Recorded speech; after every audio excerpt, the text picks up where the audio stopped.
Welcome along to Bully Interviews. Now today I'm going to be speaking to a top vocalist, artist, producer, music all-rounder, singer-songwriter, also very good at press-ups as well. So originally coming from London, now based in Spain. Welcome to the show, Carlene Graham.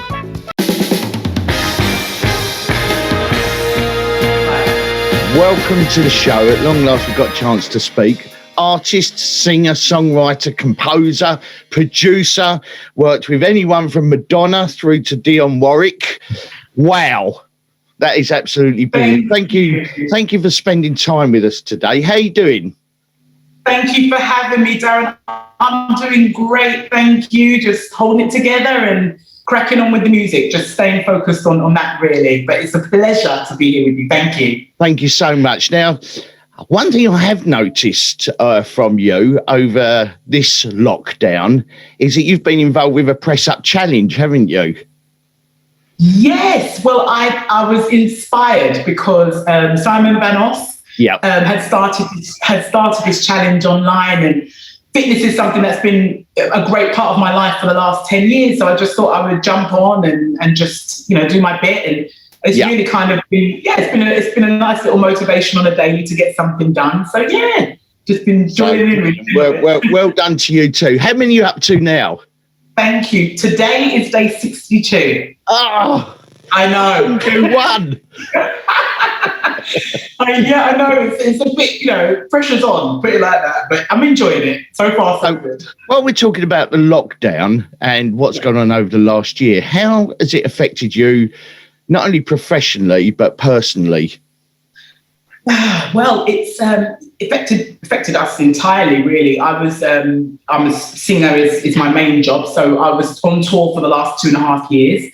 And the show stopped suddenly last February. So obviously, with that being the main and only really source of income, I just had to sort of get into a different way of thinking, not go under, and sort of think how I can progress. So as much as it's been an absolute hinder for concerts and that side of things, it's been a blessing in another sense, because it's kind of pushed me back into production. And I remember doing my MIDI basics as a student of my father, who teaches music technology, when I was 15. So applying all of that again, and now sort of focusing on recording, becoming a recording artist. I was going to say, what sort of direction has it? Because a lot of artists have suddenly had to go down a different pathway suddenly from the gigs, the income, and stuff like that. So I was going to ask you about the direction. What's the key point at the moment? What direction have you taken apart from recording? Well, that's pretty much it. I mean, I've just now focused on becoming a full-time recording artist from home, involved in the whole process, production and recording and writing. Also, I've activated things such as my merchandising and things that I wasn't so focused on before, and restarted again. I was teaching singing lessons here in Spain about 10 years ago or so when I first arrived. So I've reactivated that now as well, doing that via Zoom. So just as many sort of avenues that are music related.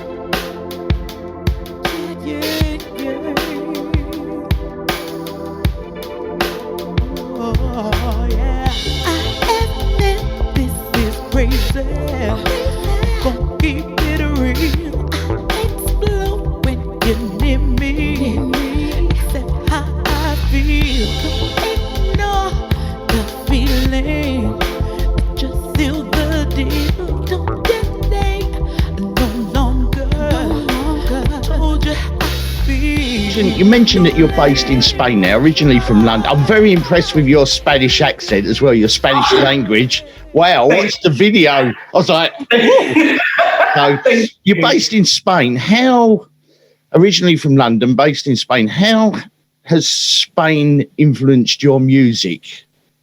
That's an interesting question. That's very, very interesting. I think more so than the influence in my actual music, because, I'm born and bred in Spain, city girl, South Londoner, and, I'm proud of that, very proud of that. And I've been living over here for 11 years. And I think what I love about Spain is more the culture and the way that they celebrate music.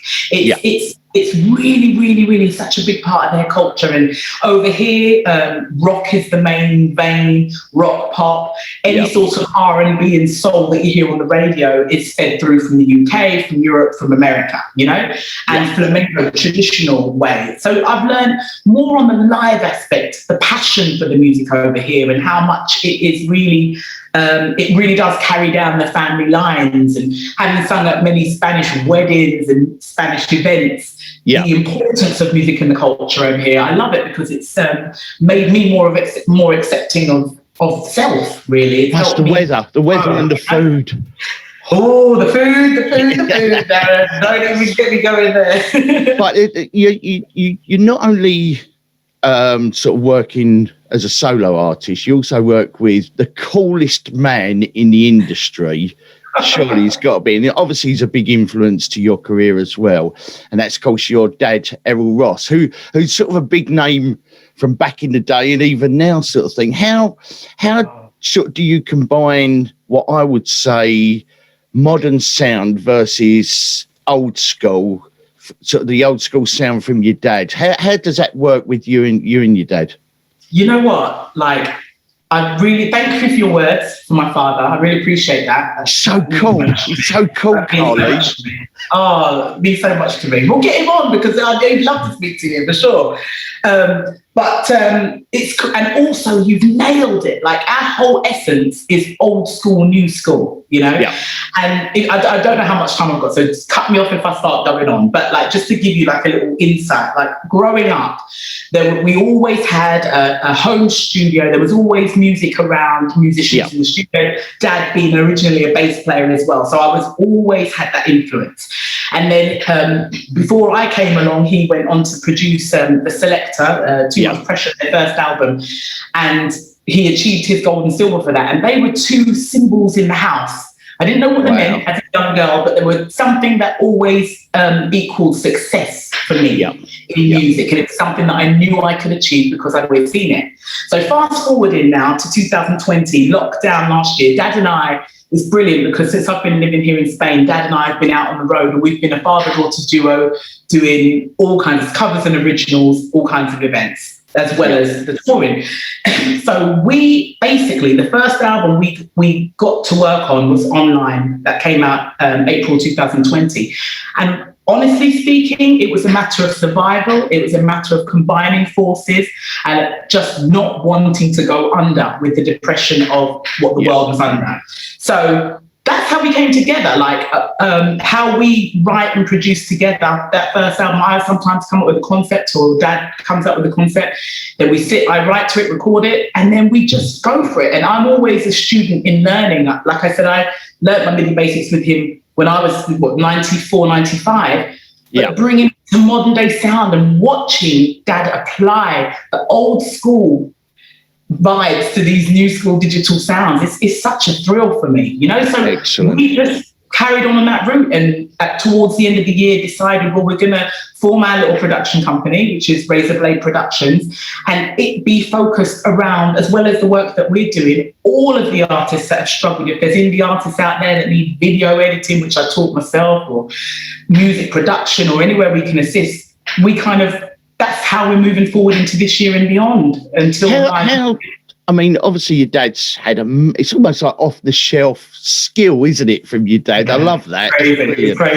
But obviously he's had a massive influence. But if over the course of your career, what is the one memory that stands out the most for you, apart from obviously working with your dad? What other memory? What's that one moment where you thought, wow, this is it? Ooh, there was two. I think two or one. Okay. I think the first, because it was previous to the one I was going to say, 2001, I had an invitation from an MP in Parliament to ask me to come and sing at the Black Women Mean Business Convention, actually in the House of Commons, a cappella. Wow. And there was, that was crazy for me. I was 19. There was a whole host of writers and women in business. And I believe the director of the Mobos was there as well, Carly King, and all kinds of different women. And I was singing, and I chose to sing Brother Sister from the Brand New Heavies a cappella at that one. And I Ain't Moving from Desiree. That was one key. And the second would have to be Singing with Madonna at Live Aid. Tell me what it is. It's got me feeling like this. I can't eat, can't breathe, can't sleep. All I do is dream about this. I'm tempted, I'm intrigued. What is this thinking over my mind and my soul? Will we know? No need to hesitate, love. It's not letting go. Bring your body, let's make love. Your energy's so good, it makes me crazy. Feel love. I've been waiting for definition of true love. True love. Feel love. I've been waiting. Get a chance to talk to Madonna, or is she on stage, off stage? Yeah. Oh, what, you caught up?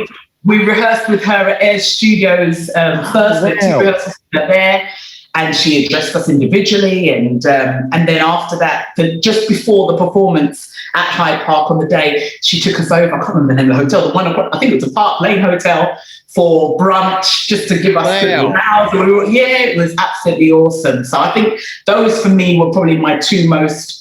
The first one being I'm in the House of Commons. I'm from London, and to be in this place singing in this way, incredible.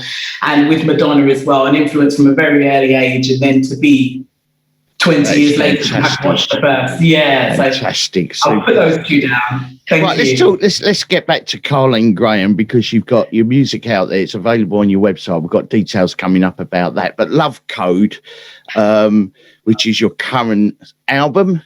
It's the album, isn't it? Yeah, Love Code is the album. You've got sort of different genres of music across the album, from sort of what I would call R&B sounding through to the chilled out Manifest Our Love. That's quite a chilled out tune. Yes. First of all, I want to talk about the title, Love Code. Is there a code there? Is there a little message there? And how did you come across that name? Well, I'm all about that. I know it sounds cliche and a bit cheesy, but I am. I'm a typical Cancerian female. I'm the nurturer. So love had to be in it somewhere. And then I think everybody's different. Everybody's got their own codes and languages and ways and vibes of love. It came during the quarantine period. So it's just something that worked for me. There was nothing subliminal about it, but definitely for people to choose what their love code is off of the album. How difficult, when you write an album and produce an album, how difficult is it to make the album sound different to the album before and the album before? Is it a task? I am a bit of a rebel in the sense that I don't like being put in a box. So if you tell me I can only do it this way, I'm going to go and find 1,000 other ways to do it. Get you, Carly. Nothing like real power. I can't help it. But I think it's just a natural progression. It's definitely, that saying where they say you're only as good as your last gig, and that's so true to all of us artists, DJs, presenters, all of us. We have to keep the energy up or consistent always. So I think for me, it was more of wanting to be better or wanting to improve off of the last album, really. So it wasn't so much a thought process of how to do it, but I just it was important that progression was seen amongst, And how much input did your dad have on the album? Did he help you all the way with it? Oh, he was amazing. Yeah, production input. I mean, for that album, it was crazy because all of the music was composed by Hot Money, who has his studio in London, Hot Money Studios, and he was also a student of my father. He used to come around to my house 25 years ago, taking lessons from my dad. So it's like his two students got together, and he basically was such a blessing. He just said to me, Carlene, any of the music that you hear and like, go for it. So I selected the tracks, wrote to them, and then Dad and I sat in production from start to finish. And that album came about in 27 days. That was an intense month. Was there any tracks that didn't actually go on the album that you sort of thought, I'll hold them ones back? No, actually, no. I because Pat was so generous in saying go for it. I wanted to make sure that I selected only the tracks that really called to me. I didn't want to sort of take advantage or take it for granted the opportunity that he had given. So no, I went all in on that one. All 12 selected went on the album. Yeah. So what have we got to look forward to on the musical front of Carlene Graham? What's the next step? Well, the next step, Dad and I we've just been so thankful for all of the feedback that we've had, all of the plays and just support that we've had. So we want to be putting music out there as frequently as. I've got something to send you also. We've got a track coming out. Track coming out on Friday. You're so funny. It's coming out on Friday, on 12th of March, and this one's called Head Rush. And it's a collaboration with a friend of ours from America, Eric Choi. He's a great composer and musician. Yeah. So, that's coming out on Friday. And we basically just want to get our production company going on the flow. Dad and I, a mixture now, Dad and I both composing and producing and coming up with different styles, house, the whole spectrum. I don't want to be just in one box. I want to make music that when people come to our library online, they can find something for them, whatever genre they're in, So we're hopefully, and I hope it's the same in Spain. We're now coming out of lockdown in 2021. Fingers crossed. You never know. Yes, I hope so. What have we got to look forward to away from the music? Are we going to see you in the UK gigging? Are we going to see you in Spain gigging? I would love that. I would love for everything to resume as per normal. I think after this period, we are fortunate over here. We're not in full lockdown, but we are on curfew, early curfew at that, and have been for 6 months now. So once everything is lifted, I don't think I will miss another chance to jump on a plane, come to the UK and perform. I want to come over there and meet you guys. I want to meet the people that have been our backbone. And I mean it, Darren, to come over and get involved in events that are happening. So live is definitely on the cards. But in this moment, it's so touch and go with dates and how. It's a little bit difficult at the moment, but I definitely would love to get back out there. Dad, I don't know if you've done the same, because I obviously DJ as well, but I keep looking at my calendar and I keep looking about 2 or 3 months in advance thinking, I wonder if I'm going to be actually doing something apart from watching Netflix. And I totally understand. And it's such a rare feeling, for all, right? Oh, massively. It's such a rare feeling. But I just think, and if we just keep the energy up, like I said to you, your energy, for example, is incredible. I know everybody. Today it's not. Oh my! If this is you feeling uneasy, I can't imagine you on a good day. Because and that's the thing. That's the thing. We are always manifesting our environment. There are things that are happening in the world all the time that we can't control, and we can control the parts that we play in that, but we can't control what goes on out there. But I think always keeping that energy up. Even on the days, we have up days and down days, but when you transmit that to other people out there, it's a wonderful thing. And it works, doesn't it? It really does. It's right. How can we've run out of time, Carlene. It's been really lovely speaking to you. Thank you for having me. And I really wish you all the success with your music, because I know we've got the technology there, but it can be a little bit difficult being from one country to another and all that going on. So we're going to keep pushing you forward. Thank you so very much, Darren. How can we find out more? Because I know you've got a great website with all your videos, all your TV work on there as well. Thank you. I've got to put you on there as well on the radio. Yeah. You're coming up. Come on. So how can we find out more about Carlene? Thank you, Darren. The easiest way to contact me is just carlenegraham.info, and there on the website you can read up about what's been going on. My father and I, videos, radio play, everything is on there, just one place, and all the links to my socials are on there as well. So carlenegraham.info for more. Carlene, I'm going to wish you all the best in the world, especially at the moment, because I know how difficult it is for artists. So good luck with Love Code, and I'm really let's keep in touch and let's have some fun, yeah? Thank you so very much, Darren. You are amazing. And thank you to you and all at Zero Radio for your support. I can't thank you enough. I can't wait to get over there. And I tell you, when I come over there, we're either raving or singing or dancing or whatever it is. But I'm not a very good dancer. Don't worry about that or not. You just play. No, okay then. Thank you for having me. Really appreciate it, Darren. Thank you too.